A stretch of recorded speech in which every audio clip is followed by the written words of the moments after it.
میں نے دماغ کی کارکردگی پر کافی عرصہ پہلے ایک ریسرچ ویڈیو دیکھی۔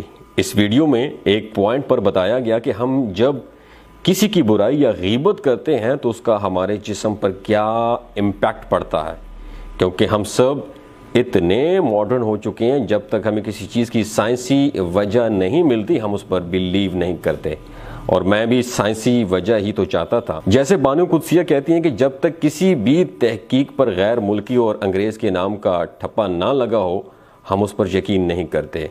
تو بتایا گیا کہ جیسے ہم کسی بھی انسان کے بارے میں منفی بات سوچتے ہیں، ٹھیک اسی وقت اسی لمحے میں ہمارے دماغ کی بائیو کیمسٹری بدل جاتی ہے اور ہمارا دماغ ایک کورٹیزول نامی ہارمون ریلیز کرتا ہے، اور اسی لمحے یہ کورٹیزول انسان کے دماغی سسٹم پر حملہ کرتا ہے اور انسان کی جسم کی وائٹ سیلز جو ہوتے ہیں وہ ختم ہونے لگتے ہیں۔ جو لوگ کینسر کے بارے میں تھوڑا بہت جانتے ہیں وہ وائٹ سیلز کی اہمیت کو سمجھتے ہوں گے۔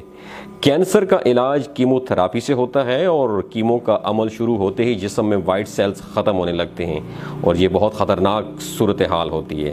اب تھوڑا سا غور کریں کہ کینسر کے سیلز بہت سٹرونگ ہوتے ہیں کہ ان کو ختم کرنے کے لیے مریض کے جسم میں لاوا انڈیلا جاتا ہے۔ کیمو کو لاوے یا آگ سے تشبیہ دی جاتی ہے۔ اب یہ لاوا کینسر کے سیلز کے ساتھ ساتھ وائٹ سیلز کو بھی کھا جاتا ہے۔ تو انسان جب کسی کی عیب جوئی یا غیبت یا برائی کرتا ہے تو وہ اپنے جسم میں ایسا لاوا انڈیلتا ہے جس سے اس کی اپنی جان خطرے میں پڑ جاتی ہے۔ دماغی سسٹم کمزور ہونے کا ایک سادہ سا مطلب یہ ہے کہ آپ بیمار ہونے کے لیے تیار ہیں، اور بیمار ہونے کے بعد آپ جلدی ٹھیک نہیں ہوں گے، کیونکہ آپ نے اپنے جسم کا دفاعی نظام خود کمزور کیا ہے، اسے دیمک کے حوالے کیا ہے جس نے اسے کھا لیا ہے۔ آپ یاد رکھیں کہ ہمارے مذہب نے اس بارے میں کیا کہا ہے کہ جب تم کسی کی غیبت کی تم نے تو مردہ گوشت کھا لیا۔ اب آپ کسی ڈاکٹر سے پوچھیں کہ مردہ گوشت کھانے سے جسم پر کیا نقصانات ہوتے ہیں تو ڈاکٹر آپ کو بتائیں گے کہ اس کا کیا مطلب ہوتا ہے۔ یہ ہوا سائنسی نقصان جو سائنس کی ترقی کے ساتھ ساتھ اور واضح ہوتا چلا جائے گا۔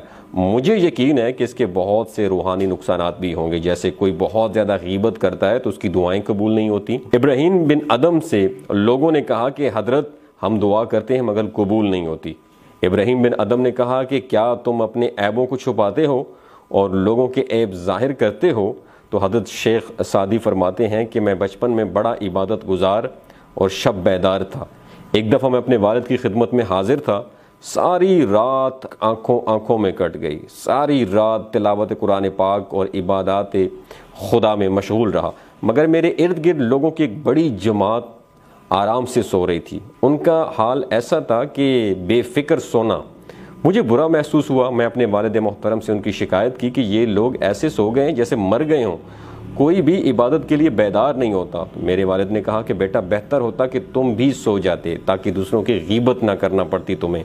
دوستو یاد رکھیے ہم ایسے ماحول میں زندہ رہ رہے ہیں کہ ہم غیبت کو گوسپ یا ڈسکشن کا نام دے رہے ہیں اور کہتے ہیں کہ میں غیبت تو نہیں کر رہا، میں تو صرف تذکرہ کر رہا ہوں۔ لوگوں کی تصویریں اور ویڈیوز پوسٹ کر کے دعوت دیتے ہیں کہ آئیں ان کی غیبت کریں، ان کی صورتوں کی عیب جوئی کریں۔ یوٹیوب پر لوگوں نے پورے چینل گوسپ کے نام سے کھولے ہوئے ہیں جنہیں ہم دیکھ رہے ہیں۔ سیاہ فام لوگوں کی تصویریں پوسٹ کر کے ان کی صورتوں کی عیب جوئی کرنا اب عام مقبول سلسلہ بن چکا ہے۔